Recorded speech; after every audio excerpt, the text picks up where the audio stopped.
ప్రస్తుత ముఖ్యమంత్రి ఆనాడు తుపాకులతోటి తెలంగాణ ఉద్యమకారుల మీదనే ఎదురు తిరిగి వాళ్ళని అణచివేసే ప్రయత్నాన్ని కూడా మనకి ఇప్పటికి కూడా వీడియో సర్క్యులేట్ అవుతుంటాయి.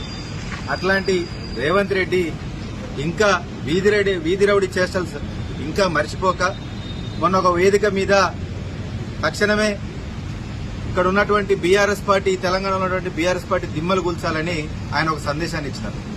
ఇది నిజంగా చట్ట వ్యతిరేకమైనటువంటి మాటలు. దీని మీద చర్యలు తీసుకోకపోతే రేపటి నాడు ఇట్లనే అల్లర్లు ముందుకెళ్తే తెలంగాణ అట్టుడికిపోతుంది.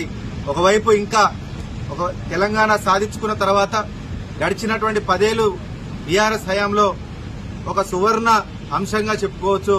కాంగ్రెస్ కాలంలో మాత్రం ఏ విధంగా కూడా అన్ని రకాలుగా మోసపోతున్నామన్న ఆవేదనతో ప్రతి ఒక్కరు ఉండగా ఈరోజు ప్రజలని తప్పుదో పట్టించే విధంగా ఒక కొట్లాటలకు దారి మళ్లిస్తే మళ్ళా తనకి ఏదైనా అవకాశం వస్తుందన్న ఒక దురుద్దేశంతో కావాలని ఇట్లాంటి వీధి రౌడీ చిల్లర చేష్టల స్టేట్మెంట్లు ఒక ముఖ్యమంత్రి హోదాలుండి ఇట్లాంటి వెధవ మాటలు మాట్లాడేందుకు చర్యలు తీసుకోవాలి.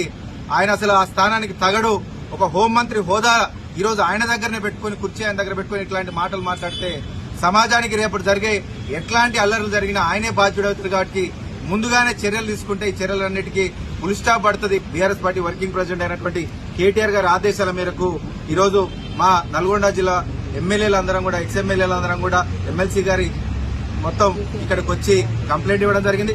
తక్షణమే చర్యలు తీసుకోవాలి, లేకపోతే ఇక్కడ జరిగే ప్రతి ఒక్క అనార్థానికి ఆయనే బాధ్యుడవుతాడు. ఈరోజు హోంశాఖ కూడా ఆయన దగ్గర పెట్టుకున్నాని మరొకసారి గుర్తు చేస్తూ తక్షణమే పోలీసు యంత్రాంగం కూడా ఆయన మీద తగిన చర్యలు తీసుకోవాలని బీఆర్ఎస్ పార్టీ పక్షాన డిమాండ్ చేస్తుంది.